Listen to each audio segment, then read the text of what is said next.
Hello friends, welcome back to NVR updates YouTube channel. Scholarship ಅಪ್ಡೇಟ್ಗೆ ಸ್ವಾಗತ. ಏನಾದರೆ ಸಾಕಷ್ಟು PGCET ವಿದ್ಯಾರ್ಥಿಗಳಾದರೆ ನಾನು ಪ್ರೀವಿಯಸ್ ವೀಡಿಯೋ ಎಲ್ಲಾದರೆ ತಿಳಿಸ್ಕೊಟ್ಟಿದ್ದೆ. ನೀವು ಏನಾದರೂ ಕೌನ್ಸ್ಲಿಂಗ್ ಎಲ್ಲ ಮುಗಿಸ್ಕೊಂಡು ಈಗ ಕಾಲೇಜ್ಗೆ ಅಡ್ಮಿಷನ್ ಆದರೂ ಸ್ವಲ್ಪ ದಿನ ಆದರೆ ವೆಯ್ಟ್ ಮಾಡಿ ಅಂತ.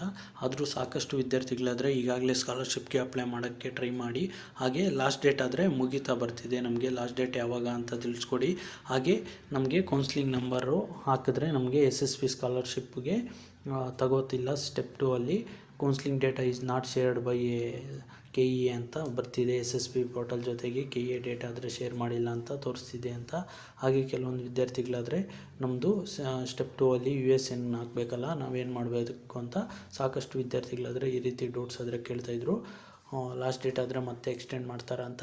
ಅದ್ರ ಬಗ್ಗೆ ಎಲ್ಲ ನಾನು ಕಂಪ್ಲೀಟಾಗಿ ಈ ವಿಡಿಯೋ ಎಲ್ಲಾದರೆ ತಿಳಿಸ್ಕೊಡ್ತೀನಿ. ಅದಕ್ಕೂ ಮುನ್ನ ನಮ್ಮ ಚಾನಲ್ಗೆ ಇನ್ನೂ ಯಾರು ಸಬ್ಸ್ಕ್ರೈಬ್ ಆಗಿಲ್ಲೋ ಸಬ್ಸ್ಕ್ರೈಬ್ ಆಗಿ. ಹಾಗೆ ವಿಡಿಯೋ ಇನ್ಫಾರ್ಮೇಟಿವ್ ಅನಿಸಲ್ಲಿ ತಪ್ಪದೇ ವಿಡಿಯೋಗಾದರೆ ಒಂದು ಲೈಕ್ ಆದರೆ ಮಾಡಿ. ಹೆಚ್ಚು ನಿಮ್ಮ ಎಲ್ಲ ಸ್ಕಾಲರ್ಶಿಪ್ಸು ಹಾಗೆ ಎಲ್ಲ ಎಜುಕೇಷನ್ ರಿಲೇಟೆಡ್ ಅಪ್ಡೇಟ್ಸ್ ಆದರೆ ಸಿಗ್ತಾ ಹೋಗುತ್ತೆ ಮುಂದಿನ ದಿನಗಳಲ್ಲಿ. ಬನ್ನಿ ಈಗ ವಿಡಿಯೋ ಆದರೆ ಸ್ಟಾರ್ಟ್ ಮಾಡೋಣ. ಏನಾದರೆ ಮೊದಲಿಗೆ ಹೇಳೋದಾದರೆ, ಆದಷ್ಟು ನೀವು ಏನಾದರೆ ಈಗ ಫಸ್ಟ್ ರೌಂಡಲ್ಲಿ ಅಡ್ಮಿಷನ್ ಆಗಿದ್ರು, ಈಗ ತಾನೇ ಕಾಲೇಜ್ಗಾದರೆ ಅಡ್ಮಿಷನ್ ಆಗಿರ್ತೀರ. ಈಗ ಆಲ್ಮೋಸ್ಟ್ ಸೆಕೆಂಡ್ ರೌಂಡ್ ರಿಸಲ್ಟ್ಸು ಇವತ್ತಾದರೆ ಬಂದಿದೆ. ಅವರು ಅಡ್ಮಿಷನ್ ಆಗ್ತಾರೆ. ನಿಮಗೆ ಮತ್ತೆ ಲಾಸ್ಟ್ ಡೇಟ್ ಆದರೆ 100% ಎಕ್ಸ್ಟೆಂಡ್ ಆದರೆ ಮಾಡ್ತಾರೆ. ಪ್ರತಿ ವರ್ಷವೂ ಎಕ್ಸ್ಟೆಂಡ್ ಮಾಡ್ತಾನೆ ಬಂದಿದ್ದಾರೆ. ಎಲ್ಲರಿಗೂ SSP ಸ್ಕಾಲರ್ಶಿಪ್ ಅನ್ನೋದು ಎಲ್ಲ ವಿದ್ಯಾರ್ಥಿಗಳಿಗೂ ಎಲ್ಲ ಕ್ಯಾಟಗಿರಿಯವ್ರಿಗೂ, ಏನಾದರೆ SC ST ನಾನು ಹೇಳ್ತಿದ್ದೆ.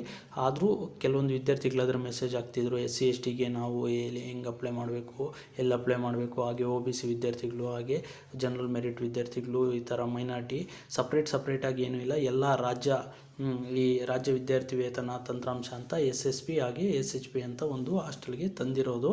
ನೀವು ಎಲ್ಲರೂ ಇಲ್ಲೇ ಅಪ್ಲೈ ಮಾಡಬೇಕು. ಎಲ್ಲ ನಾನು ಹೇಳ್ತಿರೋದು ಆಲ್ಮೋಸ್ಟ್ ಎಲ್ಲ ಕ್ಯಾಟಗಿರೀಸ್ಗೂ ಜನರಲ್ ಆಗಿ ಹೇಳ್ತಿರೋದು. ಎಲ್ಲ ಕ್ಯಾಟಗಿರಿಯವ್ರಿಗೂ ಈಗ ಏನಾದರೆ PGCET ವಿದ್ಯಾರ್ಥಿಗಳು ಯಾರೆಲ್ಲ ಅಡ್ಮಿಷನ್ ಆಗಿದ್ರು ಸ್ವಲ್ಪ ದಿನ ಆದರೆ ತಡೀರಿ. ನಿಮಗೆ ಲಾಸ್ಟ್ ಡೇಟ್ ಆದರೆ ಮತ್ತೆ ಎಕ್ಸ್ಟೆಂಡ್ ಮಾಡ್ತಾರೆ. ಸಾಕಷ್ಟು ವಿದ್ಯಾರ್ಥಿಗಳಾದರೆ ಕೇಳ್ತಾಯಿದ್ರು, ಫೆಬ್ರವರಿ 15 ಆದರೆ ಲಾಸ್ಟ್ ಡೇಟ್ ಇದೆ ಅಲ್ಲ, ಹಾಗೆ ಫೆಬ್ರವರಿ 29 ಆದರೆ ಟೆಕ್ನಿಕಲ್ ಕೋರ್ಸಸ್ಗೆ ಲಾಸ್ಟ್ ಡೇಟ್ ಇದೆ ಅಂತ. 100% ನಿಮಗೆ ಎಕ್ಸ್ಟೆಂಡ್ ಆದರೆ ಮಾಡ್ತಾರೆ. ಎಲ್ಲ ವಿದ್ಯಾರ್ಥಿಗಳಿಗೂ SSP ಸ್ಕಾಲರ್ಶಿಪ್ ಆದರೆ ಬರಬೇಕು ಅಂತಲೇ ಇದು ಮಾಡಿರೋ ಉದ್ದೇಶ. ನಿಮಗೆ 100% ಫೀಸ್ ಕನ್ಸೆಷನ್ ಅಂತ SSP ಸ್ಕಾಲರ್ಶಿಪ್ ಕಡೆಯಿಂದ ಎಲ್ಲ ವಿದ್ಯಾರ್ಥಿಗಳಿಗೂ ಸಿಗುತ್ತೆ. ನೀವಾದರೆ ವೆಯ್ಟ್ ಮಾಡಿ, ಮತ್ತೆ ಲಾಸ್ಟ್ ಡೇಟ್ ಆದರೆ ಎಕ್ಸ್ಟೆಂಡ್ ಮಾಡ್ತಾರೆ. ಈಗ USN ಬರೋದಾದರೆ ಸಾಕಷ್ಟು ಕೆಲವೊಂದು ವಿದ್ಯಾರ್ಥಿಗಳಿಗಾದರೆ ಲೇಟ್ ಆಗ್ಬೋದು. ಯಾರಾದರೆ ಯೂನಿವರ್ಸಿಟೀಸಲ್ಲಿ ಜಾಯ್ನ್ ಆಗಿರ್ತೀರ, ಫಾರ್ ಎಕ್ಸಾಂಪಲ್ VTU ಆಗಿರ್ಬೋದು, ಬ್ಯಾಂಗ್ಳೂರ್ ಸಿಟಿ ಯೂನಿವರ್ಸಿಟಿಗಳಲ್ಲಿ ಎಲ್ಲಾದರೂ ಜಾಯ್ನ್ ಆಗಿದ್ದರೆ ನಿಮಗೆ ಯೂನಿವರ್ಸಿಟಿ ಸೀರಿಯಲ್ ನಂಬರ್ ಅನ್ನೋದು ಸ್ವಲ್ಪ ಲೇಟಾಗಿ ಬರ್ಬೋದು. ಆಲ್ಮೋಸ್ಟ್ ಆಟೋನಮಸ್ ಕಾಲೇಜಸ್ ಕಡೆಯಿಂದ ಕೆಲವೊಂದು ವಿದ್ಯಾರ್ಥಿಗಳಿಗಾದರೆ ಸಿಕ್ಕಿದೆ ಅಂತ ಕೆಲವೊಂದು ವಿದ್ಯಾರ್ಥಿಗಳು ಮೆಸೇಜ್ ಮಾಡ್ತಿದ್ರು, ಟೆಂಪ್ರರಿ USN ಸಿಕ್ಕಿದೆ, ಹಾಗೆ ನಮಗೆ USN ಆದರೆ ಸಿಕ್ಕಿದೆ ಅಂತ.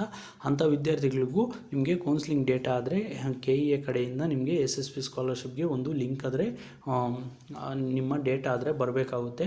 ಒನ್ಸ್ ನೀವು ಏನಾದರೂ PGCET ನಂಬರು ಎಂಟರ್ ಮಾಡಿದ ತಕ್ಷಣ ನಿಮಗೆ ಒಂದು ನಿಮ್ಮ ಡೀಟೇಲ್ಸ್ ಆದರೆ ಯಾವ ರೀತಿ ಅಡ್ಮಿಷನ್ ಆಗಿದ್ದೀರಾ ಥ್ರೂ ಗೌರ್ಮೆಂಟ್ ಕೋಟಾನ ಯಾವ ರೀತಿ ಅಂತ ನಿಮಗೆ ಅಲ್ಲಿ ಡೀಟೇಲ್ಸ್ ಆದರೆ ಆಟೋಮೆಟಿಕ್ಕಾಗಿ ಫೆಚ್ ಆಗಬೇಕಾಗುತ್ತೆ. ಫಸ್ಟ್ ಸ್ಟೆಪ್ಪಲ್ಲಿ ಏನಾದರೂ ಪರ್ಸ್ನಲ್ ಡೀಟೇಲ್ಸ್ ಇರುತ್ತೆ, ನೆಕ್ಸ್ಟ್ ಸ್ಟೆಪ್ಪಲ್ಲಿ ನಿಮಗೆ ಆಟೋಮೆಟಿಕ್ಕಾಗಿ ನಿಮ್ಮ ಸ್ಟಡೀಸ್ ಡೀಟೇಲ್ಸ್ ಆದರೆ ಫೆಚ್ ಆಗಬೇಕಾಗುತ್ತೆ.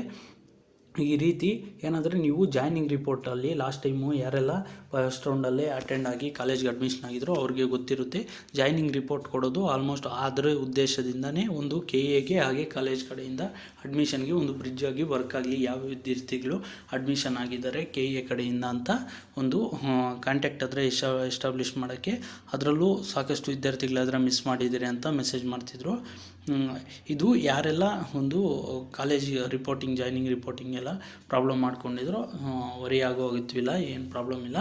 ಆದರೂ ನೀವು ಏನಾದರೂ SSP ಸ್ಕಾಲರ್ಶಿಪ್ಪಲ್ಲಿ ಆ ಥರ ಕೌನ್ಸ್ಲಿಂಗ್ ಡೇಟಾ ಏನಾದರೂ ಶೇರ್ ಆಗಿಲ್ಲ ಅಂತ ಇದೆಯೋ ಅಂಥ ವಿದ್ಯಾರ್ಥಿಗಳು ಒಮ್ಮೆ ನಿಮ್ಮ ಸ್ಕಾಲರ್ಶಿಪ್ ಸೆಕ್ಷನ್ಗೆ ಹೋಗಿ, ನಿಮ್ಮ ಕಾಲೇಜಲ್ಲಿ ಅಲ್ಲಿ ಹೋಗಿ ಸ್ಕಾಲರ್ಶಿಪ್ ಅಲ್ಲಿ ಕೇಳಿದ್ರೆ ಅವರು ಒಂದು ಏನಾದರೂ ಗೂಗಲ್ ಫಾರ್ಮು ಇಲ್ಲ ನಿಮ್ಮ ಅಡ್ಮಿಷನ್ ಆರ್ಡ್ರು ಇಲ್ಲ ನಿಮ್ಮ ಫೀಸ್ ಪೇ ಮಾಡಿರೋದು ಏನಾದರೂ ಡೀಟೇಲ್ಸ್ ಕೇಳ್ತಾರೆ. ಆಲ್ಮೋಸ್ಟು ನಮಗೆಲ್ಲ ಅಡ್ಮಿಷನ್ ಆರ್ಡ್ರ್ ಆದರೆ ಕೇಳಿದರು. ಅಡ್ಮಿಷನ್ ಆರ್ಡ್ರ್ ಎಲ್ಲ ಸಬ್ಮಿಟ್ ಮಾಡಿದ್ರೆ ಅವರು ಒಂದು ನಿಮ್ಮ ಯಾರಾದರೂ ಫಸ್ಟ್ ಇಯರ್ ಅಡ್ಮಿಷನ್ ಆಗಿದ್ರು ಯಾವ ಬ್ರ್ಯಾಂಚು ಅದೊಂದು KE ಕಡೆಯಿಂದ ಒಂದು ಲಿಂಕ್ ಆದರೆ ರೆಡಿ ಮಾಡಿಕೊಂಡು SSP ಸ್ಕಾಲರ್ಶಿಪ್ಗಾದರೆ ನಿಮ್ಮ ಇನ್ಫಾರ್ಮೇಷನ್ ಆದರೆ ತಲುಪಿಸ್ತಾರೆ. ಆನಂತರ ನಿಮಗೆ ಇಲ್ಲಿ ಡೀಟೇಲ್ಸ್ ಆದರೆ SSP ಸ್ಕಾಲರ್ಶಿಪ್ಗೆ ಅಪ್ಲೈ ಮಾಡಬೇಕಾದ್ರೆ ನಿಮಗಾದರೆ ಸಿಗುತ್ತೆ. ನೀವಾದರೆ ಅಪ್ಲೈ ಮಾಡ್ಕೋಬೋದು. ಕೌನ್ಸ್ಲಿಂಗ್ ಡೇಟಾ ಆದರೆ ಫೆಚ್ ಆಗುತ್ತೆ. ನಾನು ಮತ್ತೆ ಎಲ್ಲ PGCET ಟಿ ವಿದ್ಯಾರ್ಥಿಗಳು ಅಪ್ಲೈ ಮಾಡುವಾಗಾದರೆ ನಾನು ಮತ್ತೆ ಒಂದು ವಿಡಿಯೋ ಮಾಡಿ ಆದರೆ ತಿಳಿಸ್ಕೊಡ್ತೀನಿ. ನೀವು ಆದರೆ ಅರ್ಜೆಂಟಾಗಿ ಏನಾದರೂ ಮಿಸ್ಟೇಕ್ಸ್ ಮಾಡಿ ಅಪ್ಲೈ ಮಾಡಿದರೆ ಮತ್ತೆ ಸ್ಕಾಲರ್ಶಿಪ್ ಆದರೆ ಡಿಲೇ ಆಗುತ್ತಾ ಹೋಗುತ್ತೆ.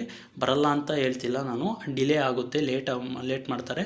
ನೀವು ಅಲ್ಲಿಗೂ ನೀವು ಕರೆಕ್ಷನ್ ಮಾಡ್ಕೊಳ್ಳಿಲ್ಲ ಅಂದರೆ ಮತ್ತೆ ನಿಮಗೆ ಸ್ಕಾಲರ್ಶಿಪ್ ಆದರೆ ಬರಲ್ಲ. ಮತ್ತೆ ನೀವು ಆದರೆ MS ಬಿಲ್ಡಿಂಗು ಆ ಥರ ನೀವು ಸ್ಕಾಲರ್ಶಿಪ್ ಆಫೀಸ್ಗೆ ಆದರೆ ಅಲ್ಲಾದರೆ ಒಂದು ರೆಡಿ ಮಾಡಿಸ್ಬೇಕಾಗುತ್ತೆ. ಎಲ್ಲ ಡೀಟೇಲ್ಸ್ ಆದರೆ ಕರೆಕ್ಟಾಗಿರಬೇಕಾಗುತ್ತೆ. ನೀವು ಬಿಫೋರ್ ಅಪ್ಲೈ ಮಾಡೋಕ್ಕೆ ಮುಂಚೆ ಒಂದು ಸಾರಿ ವೆಯ್ಟ್ ಮಾಡಿ, ಎಲ್ಲ ನೀಟಾಗಿ ಡೀಟೇಲ್ಸ್ ತಿಳ್ಕೊಂಡು ಅಪ್ಲೈ ಮಾಡಿ. ಅರ್ಜೆಂಟಾಗಿ ನಾವು ಈಗ ಕಾಲೇಜ್ಗಾದರೆ ಅಡ್ಮಿಷನ್ ಆಗಿದ್ರಿ, ಈಗ ಸ್ಕಾಲರ್ಶಿಪ್ಗಾದರೆ ಅಪ್ಲೈ ಮಾಡಬೇಕು ಅಂತ ಅವಸರವಾಗಿ ಏನಾದರೆ ಅಪ್ಲೈ ಮಾಡೋಕ್ಕೆ ಹೋಗಬೇಡಿ. ಇನ್ನೂ ನಿಮ್ಗೆ ಏನಾದರೂ ಡೌಟ್ಸ್ ಇದ್ದರೆ ಸ್ಕಾಲರ್ಶಿಪ್ ರಿಲೇಟೆಡ್ ಅಪ್ಡೇಟ್ಸು ನಾನಾದರೆ ಮುಂದಿನ ದಿನಗಳಲ್ಲಿ ತಿಳಿಸ್ತಾ ಹೋಗ್ತೀನಿ. ಹಾಗೆ ನಿಮಗೆ ಏನಾದರೂ ಡೌಟ್ಸ್ ಇದ್ದರೆ ಕಾಮೆಂಟ್ ಮುಖಾಂತರ ಹಾಕ್ಬೋದು. ಹಾಗೆ ನಮ್ಮನ್ನು ಇನ್ಸ್ಟಾಗ್ರಾಮ್ ಮುಖಾಂತರ ಫಾಲೋ ಮಾಡಿ ಮೆಸೇಜ್ ಮಾಡ್ಬೋದು. That's all for this video. Keep watching NVR updates for more educational and scholarship related updates. Thanks for watching guys. ಮುಂದಿನ ವಿಡಿಯೋಲಿ ಸಿಗೋಣ.